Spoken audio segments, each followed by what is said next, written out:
Williams. I am a native of Miami, Florida. I've been residing here in the Atlanta area since '06 and permanently this year in January. I'm Afro-Latina. That's the way I stand for. My parents of a diverse background, Black and Hispanic, Colombian and Bahamian. I'm a motivational speaker, inspirational speaker. I also model and I do a lot of self-image coaching.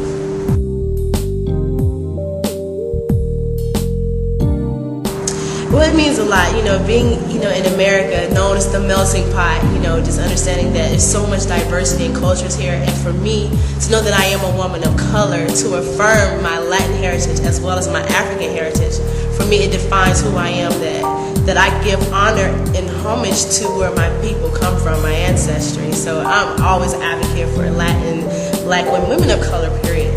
So I make sure that I make that designation very clear when I'm out in the community, and even when I even fill out for job applications, if they don't have those options, I kind of do that.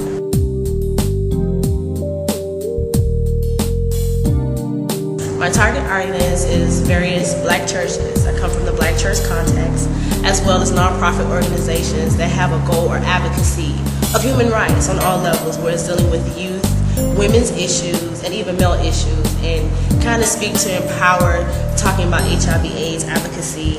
I talk about intimate partner abuse, domestic violence and awareness, especially with the young girls, and even kind of help them make healthy choices in dating.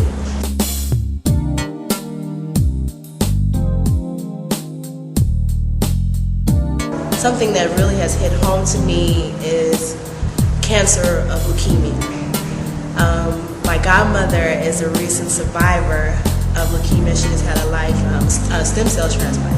My grandmother died of leukemia. I never got to meet my grandmother. So to see two ends of the spectrum of how advancement in medicine has come over the years, I would donate specifically to leukemia to kind of get further research done, especially for minorities, because when you think about the disparities in insurance, our people, they're not receiving the help that they get. So if you get sick, if you don't have any insurance, just send you home to die. So I will be very intentional to set it up for minorities to receive that money and that kind of help for them in their health care.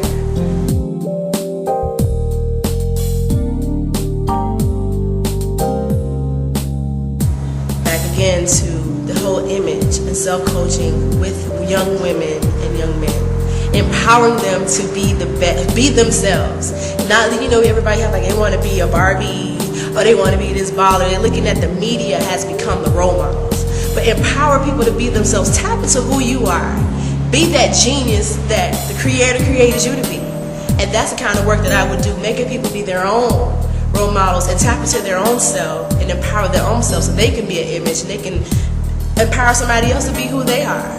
So I know a lot of teenagers and young people, even in our mid-20s, have identity crisis because they don't know who they are. So empowering people to know who you are and embrace who you are and love who you are and just be.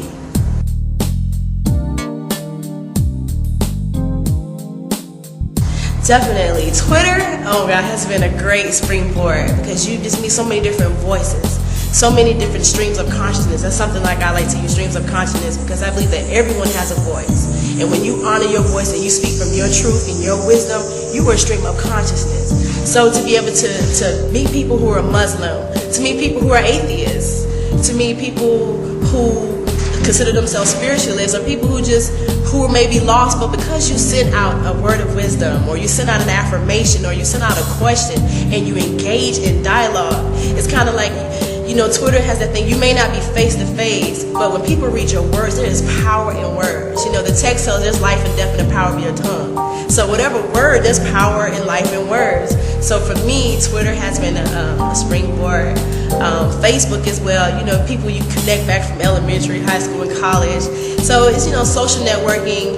It allows you a diversity of voices outside of yourself so you can even learn from other people. So it's not all about you just being that only stream of consciousness, but you glean from others as well.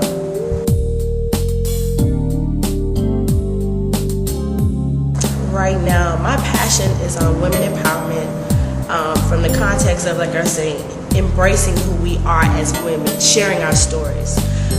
Right now, I'm kind of working on a body of work. I started a women's group at my graduate university, and dealing with clergy women, seminary women in the Black church, and knowing their personal formation as women and understanding women in leadership. How can you be a woman in a male-dominated society and not lose your femininity? Matter of fact, how to embrace your femininity, your sexuality, your professional self. So learning how to honor your personal self with your public self, and kind of creating a safe space for women to debrief. You know, it's kind of like they always say, I'm in this man's world and nobody listens to me. And women have stories that can transcend so many different hard, life-changing, situations. So I did a work, and my life has been changed by dealing with women. The youngest woman in my group was 22, the oldest was 57. So for me to be used as a vessel to be a blessing to somebody that's 57 years old, was like, what? She listening to me? I'm like 26, at the time. So dealing with women and hearing, collecting women's issues of overcoming adversity, abuse, domestic abuse, incestuous rape, and knowing how they've been empowered by those things of getting healing and wholeness. So that's the kind of projects that I'm working on right now, as far as the writing, get some publication work done, and also mentoring. I do a lot of mentoring, dealing with young women in college, high school, middle school, kind of helping them with identity. So I do a lot of work in identity.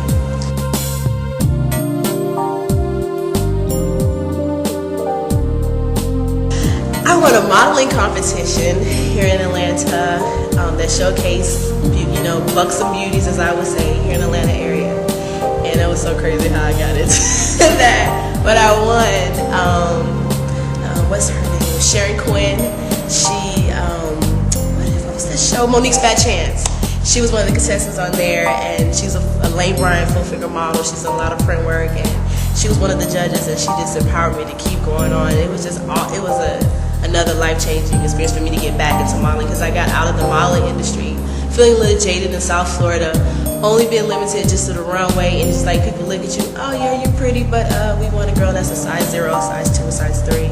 So to be in a space that embraces beauty at a size 22, 26, 18, 16, I said go for it, I'm going for it, and I won. I'm like, ah!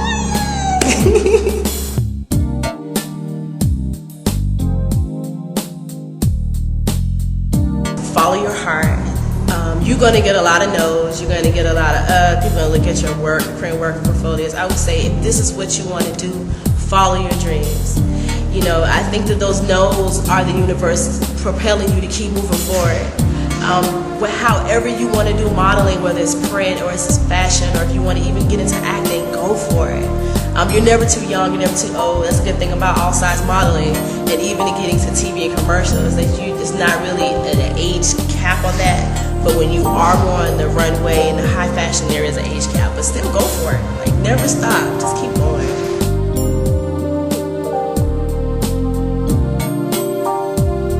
Never judge a book by its cover. One of my mantras in life is I meet people where they are, and that's why I'm so effective in whatever I do. In any sphere or domain, you can drop me anywhere.